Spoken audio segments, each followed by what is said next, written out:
Hello, my name is Brooke, and you're watching rptv News.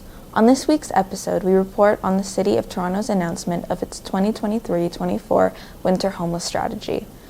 In a battle against the bitter cold, the City of Toronto has unveiled its winter 2023-24 homeless shelter strategy as the shelter system teeters on the brink of capacity. With temperatures dropping, the city has taken action, introducing 4 warming centers, 180 additional beds in existing shelters, and a 24-hour respite system with 40 more spaces set to open on November 15th and operate through April. These measures come at a critical time as both men's and women's emergency shelters are already full. Toronto, grappling with an escalated homelessness crisis, faces unprecedented pressure on its shelter system. Stay tuned for more details on the city's response to this deepening crisis from the press conference at City Hall. In addition to providing more winter space, our Streets to Homes program expands 24/7 during the most extreme and coldest weather. Street outreach teams connect with people living outside and encourage them to come indoors, but they also provide blankets, sleeping bags, and warm winter clothing to those living outdoors throughout the winter season. To support people experiencing homelessness and individuals with complex needs that may seek shelter on our transit system, Streets to Homes will continue to provide a dedicated outreach response to the Toronto Transit Commission on a 24/7 basis. 20 Streets to Homes staff remain dedicated to providing service on the TTC, connecting people with shelter and housing resources. In addition, the 1-year Loft Community Services Multidisciplinary Outreach Team pilot program, providing transitional services to individuals with complex psychiatric needs and concurrent disorders, will be extended to 2025. I want to stress that the Winter Services Plan may continue to evolve as we monitor demand at our warming centers and continue the search for appropriate locations to add capacity. Staff have connected with real estate brokers, faith-based leaders, community groups, and other city divisions and agencies throughout the year to find additional space for warming centers, and we will continue that search. Last year at this time, based on our second quarter budget forecast, we were projected to spend a total of $660 million to provide emergency shelter and wraparound supports for people experiencing homelessness. The city's contribution at that time was $470 million. We stated then, until there is greater commitment by all levels of government to help address the complex elements of Toronto's homelessness issue, the city's shelter system will remain and continue at capacity and under strain. 1 year later, that statement is more true than ever before. The unmet need has become worse. Based on our second quarter budget forecast in 2023, we anticipate spending $741 million this year providing emergency shelter support for people experiencing homelessness. And the city's contribution to that has grown to $525 million. We know that meaningful impacts can be made when other orders of government step up and step forward with funding, with coordination, and with resource commitments. In August and September of this year, the city and the province of Ontario moved quickly to expand the Canada-Ontario Housing Benefit to help refugee claimants and other people experiencing homelessness secure housing. New funding committed by the city and the province to the Canada-Ontario Housing Benefit will help approximately 2,050 households move from homelessness into housing. At the end of September, the program has been able to refer 531 households to permanent housing, 85% of which are refugee claimants. But this infusion of new funding into the COB program will help more people access stable housing, and by enabling them to exit the shelter system, it will create more space for those in need. This is an example of what different orders of government can do when they work together. The federal government has been a good partner to the City of Toronto and has provided assistance to cover the full costs of refugee claimants in the shelter system in past years. The City has been meeting with the federal government for more than 1 year and continues to have regular meetings stressing the urgent need for help and support with respect to the number of refugee claimants arriving in Toronto. During the last few weeks, about 300 claimants have been moved from churches and from 129 Peter Street to hotels run by Immigration, Refugee and Citizenship Canada in communities across Ontario. And we are grateful for the support that has been provided, but it must continue throughout the coming months and beyond as more people flee their homes and seek a future of safety in Canada. We also require urgent action to establish a reception center for refugee claimants as they arrive, where they can be connected to essential services and supports, including shelter and housing throughout the province. There are growing concerns for the long-term sustainability of our existing shelter infrastructure, as the city's current long-term capital plan is insufficient to meet the needs of the system and the people that rely on it. The city's winter services plan addresses the need for space during cold weather season, but it is not a plan for the overall permanent growth in shelter system capacity.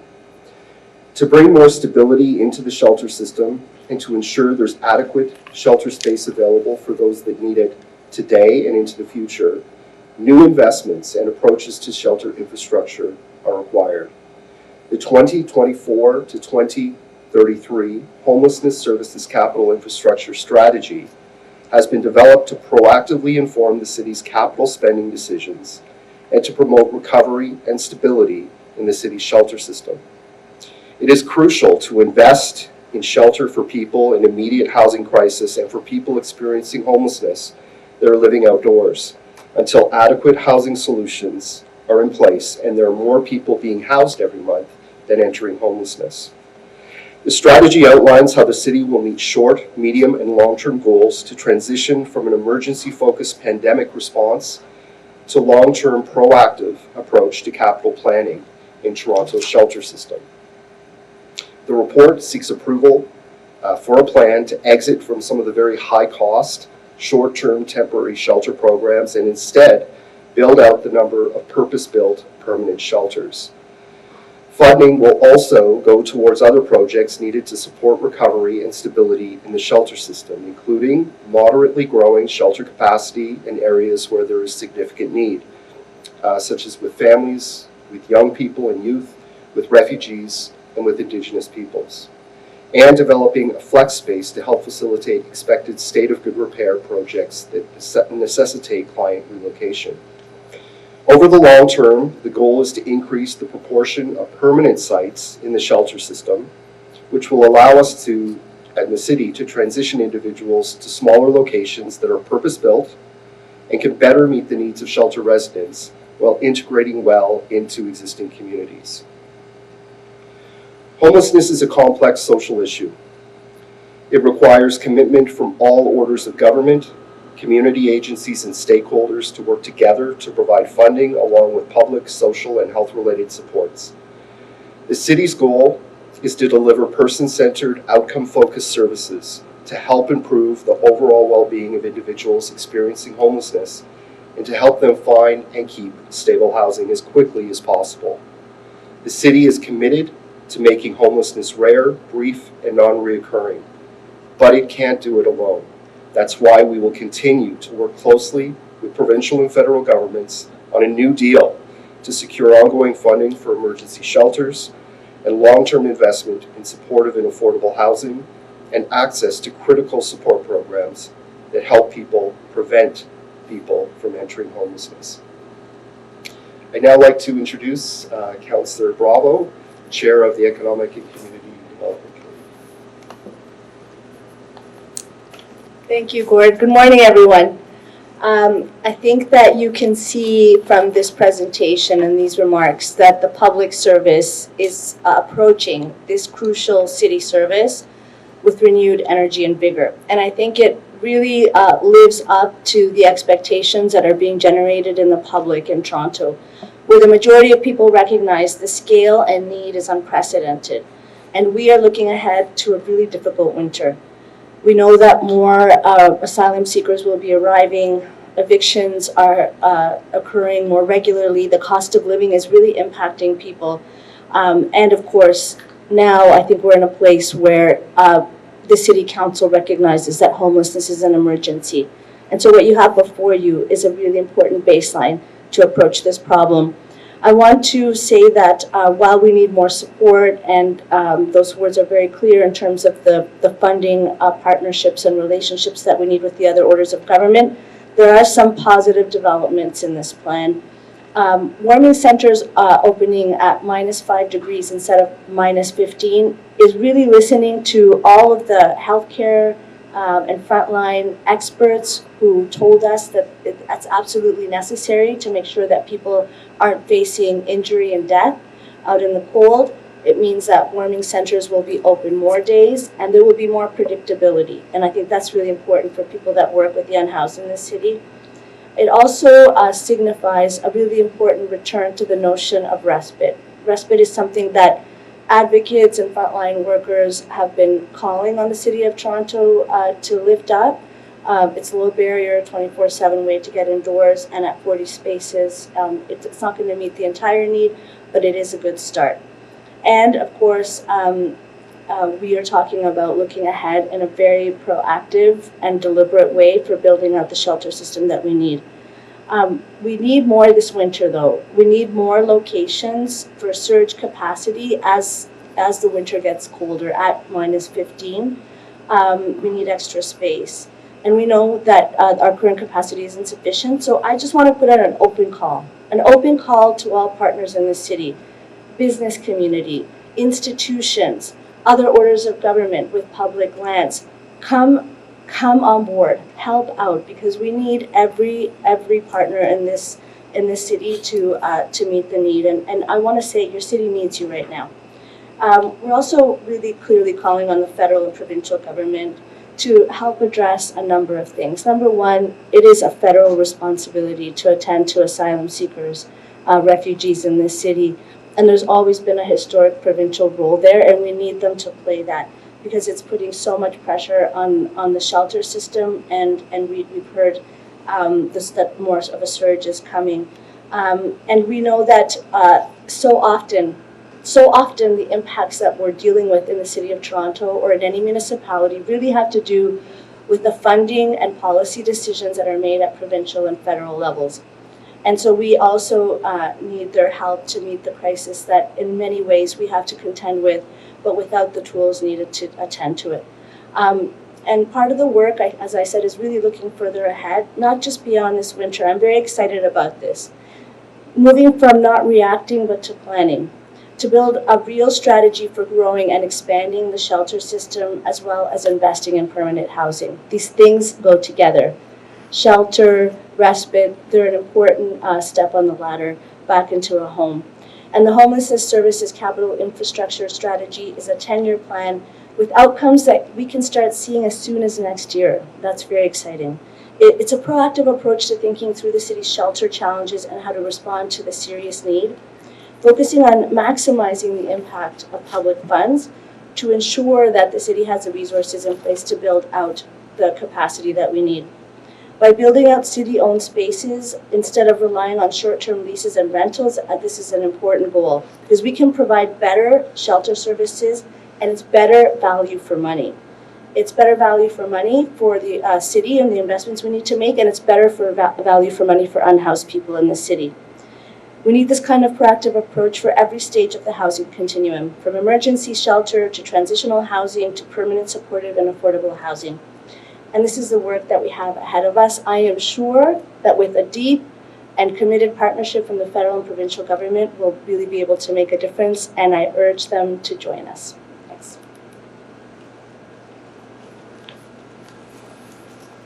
Thank you, Councillor Bravo. Thank you, Gord.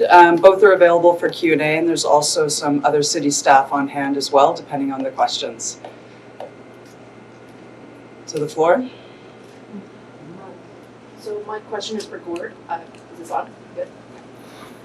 So just curious to get your take on the outlook heading into this winter versus last winter, because if we're looking at the indicators, it seems like Toronto is on harder footing this year. We have more people being turned away from shelters this September than last September. And looking at this plan versus last year's plan, we were adding 230 spaces versus the 230 spaces versus the 180 that are being added this year. How would you characterize sort of the contrast between last winter and this winter at this point?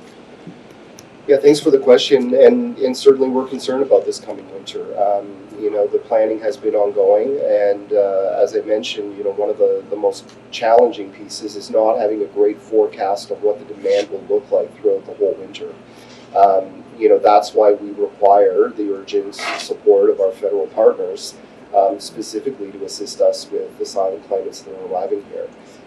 That being said, I'll tell you that city staff and our partners have been working non-stop since last winter to put into effect a plan that we will see activate on November 15th, and we will continue to search for options for shelter as we head into the colder months ahead. And at this point, there are hundreds of people that are staying in churches, these temporary spaces that, as you said earlier, stepped up earlier this summer. Do you have any assurance that these sites are going to be able to open throughout the entire winter, that they're going to have not only the space commitment, but the ability to fund meals to provide the supports that they've been providing? Yeah, so the leadership at both of the churches and many leaders within the community that have stepped up to provide support have said that these options are not sustainable over the long term, both from a financial perspective, but also the environment in terms of the churches being folks sleeping on the floor is not a long-term solution.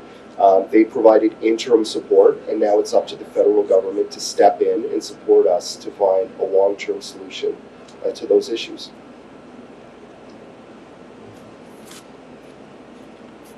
What are you particularly looking at in terms of some of these refugees coming in who might not have any winter clothing, might have all of these sort of very specific needs? What is the plan for them going forward? Well, I think we are urgently asking for a proper reception center to be opened and funded by the federal government, a place where people could go immediately as they arrive in the country to get connected to resources, supports, but also to some of those basic supports like warm winter clothing and other basic supplies. Right now, there's not a centralized place for them to go. So what do? Some go to a church, some come to Peter Street. Some don't know where to go, and that's unacceptable. We need a reception center that we can properly support and fund, and we'll partner with the federal government to do that. But that is desperately required in this situation as we head into winter. And now for Councillor Bravo.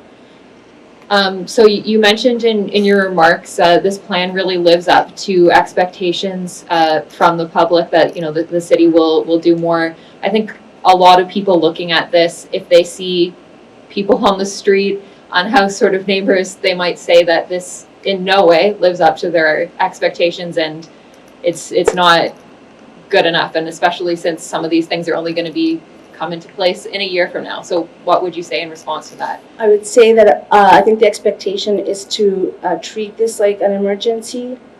We are acting within the budget that was set in the last year for this year. And what we need to look ahead to is building out the system capacity. I think that's really central.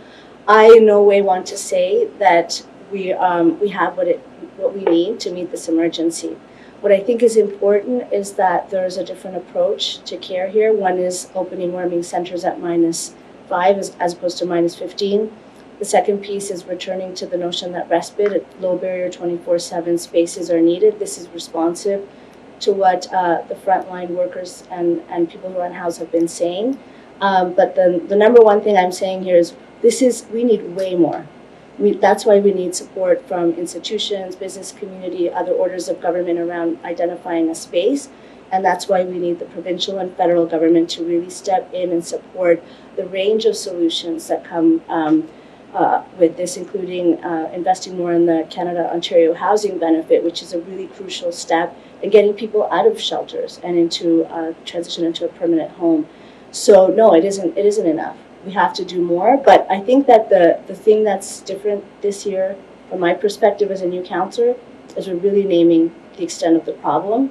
We're inviting the public to help, to press where we need to press with the other orders of government, to campaign, to raise their voices so that we get the support that we need to face this really scary winter that's coming. Is it also possible to answer a question in French? Oui. Okay. So en français, s'il vous plaît, how different will this season be in terms of the system's capacity with asylum seekers, and what more can the city do to address this problem? Cet été, ce qui sera différent, d'abord, c'est que pendant l'hiver, les centres de réchauffage s'ouvriront dès que moins 5 degrés. Au passé, c'était moins 15. Et cela a été une recommandation des experts de santé et aussi les personnes qui sont dans les rues avec les personnes sans toit. Ce qui sera différent aussi, c'est que le début encore d'un service qui est 24/7 heures de la journée. Il n'y a pas trop de barrières pour l'admission, pour aider ceux qui ont besoin d'une aide d'urgence dans cette façon. Et ce qui est proposé aujourd'hui aussi, c'est une façon d'aborder la crise d'une façon beaucoup plus proactive, visant les prochains 10 ans dans un programme capital pour augmenter les espaces qui seront destinés pour les personnes sans toit. Good morning. My question's for Gord. Has the City of Toronto ever faced this type of pressure within the shelter system, both with the increase in cost of living? We know people are facing evictions, also with the increase in refugee claimants, asylum seekers. Yeah, thanks for the question. I would say, no, we have never faced this kind of challenge before. I mean, the fact that we're sheltering more than 10,000 people in the city is, marks an unfortunate, new level of service. And, it's not community just like Toronto. These are communities right across the province when we speak to, leaders in other municipalities. These are challenges many are facing, and again, require the support of coordination, of long-term funding commitments, and support from other orders of government.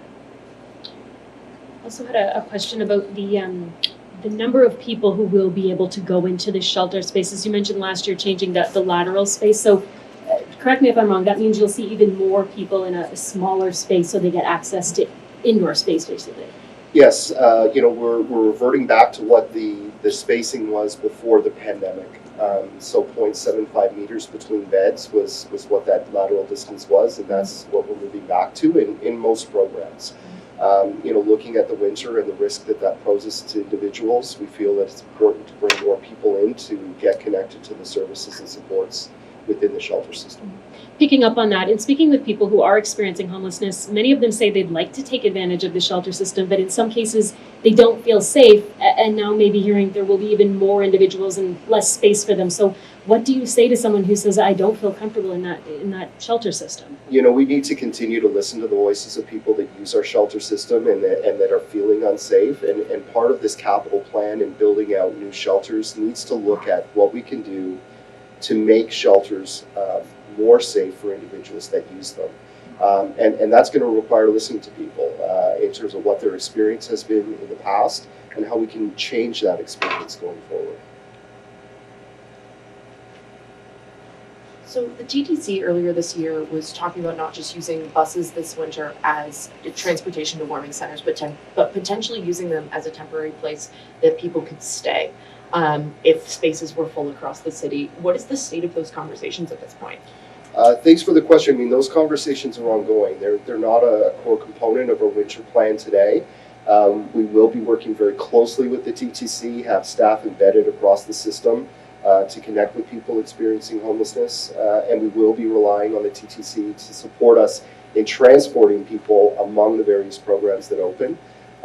Conversations on the use of sort of buses as shelter continue, and so we don't have an operational plan to release at this point, but it's something we continue to look at.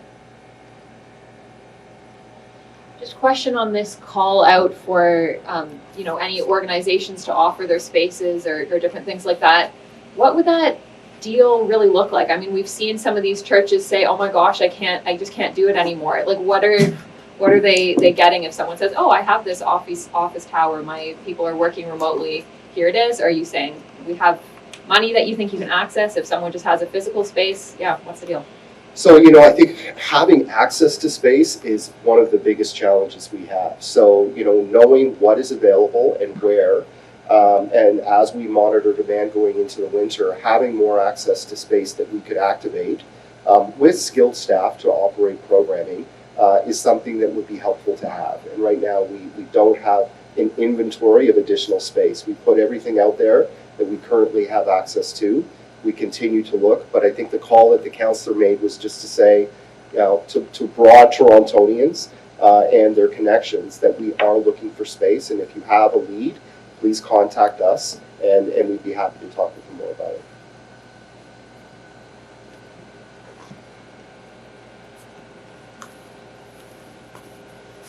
Okay. If there's nothing further, thank you very much. A reminder that there's information materials in the back, and if you have follow-up questions, it's media@toronto.ca. But thank you very much to the councillor and to Gord for their time. Cheers. Thank you. That's great. Yes. Don't forget to like, comment, share, and subscribe to our YouTube channel. And please follow our social media platforms. And for more information, please visit our website.